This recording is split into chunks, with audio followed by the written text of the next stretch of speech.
beaucoup de nos élus n'ont pas conscience de ce que c'est qu'un gros incendie. Donc la première des choses, c'est justement cette prise de conscience. Aussi bien au niveau de l'élu, parce que l'élu, c'est lui qui va développer les pistes des FCI, qui va engager des politiques de sylviculture pour enlever de la biomasse. Mais après, il y a le rôle du citoyen. Le citoyen aussi a besoin de prendre conscience de ce qu'est vraiment l'incendie. Beaucoup de nos concitoyens ont l'impression d'avoir fait de leurs obligations légales de débroussaillement. Et pourtant, on l'a vu dans l'incendie de Gonfaron, les maisons ont brûlé. Ah oui, mais j'avais débroussaillé, mais pas comme il faut.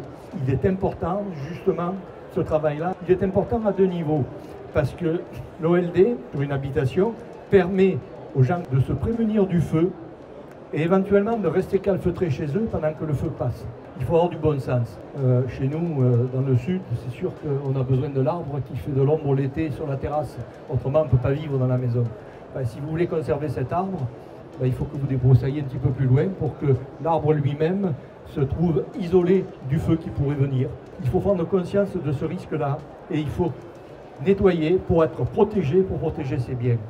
Mais en même temps, on s'aperçoit, quand on analyse les choses d'un peu plus loin, que 90% des feux sont d'origine anthropique. 20% c'est de la malveillance, on l'aura toujours, mais 70% c'est de l'accident. Et souvent de l'accident domestique. Un barbecue mal maîtrisé, ou vous utilisez une disqueuse à l'endroit où il y a de la broussaille, ça n'a pas été nettoyé. Un jour de Mistral, le feu est parti, c'est arrivé dans le 13. Et les obligations légales de débroussaillement, lorsqu'elles sont bien faites, elles évitent cet accident domestique. Il y a aussi des mises à feu involontaires qui sont liées à des activités professionnelles. Ce qu'il faut faire en termes de plan d'action, c'est effectivement de la sensibilisation, mais ciblée, pas de la sensibilisation générale.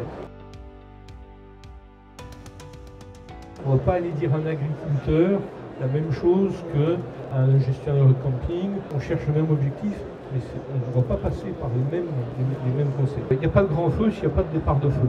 Donc, première plan d'action, c'est faisons en sorte que le nombre de départs de feu baisse. Le deuxième combat à mener, c'est de considérer certaines dépenses comme des investissements intelligents.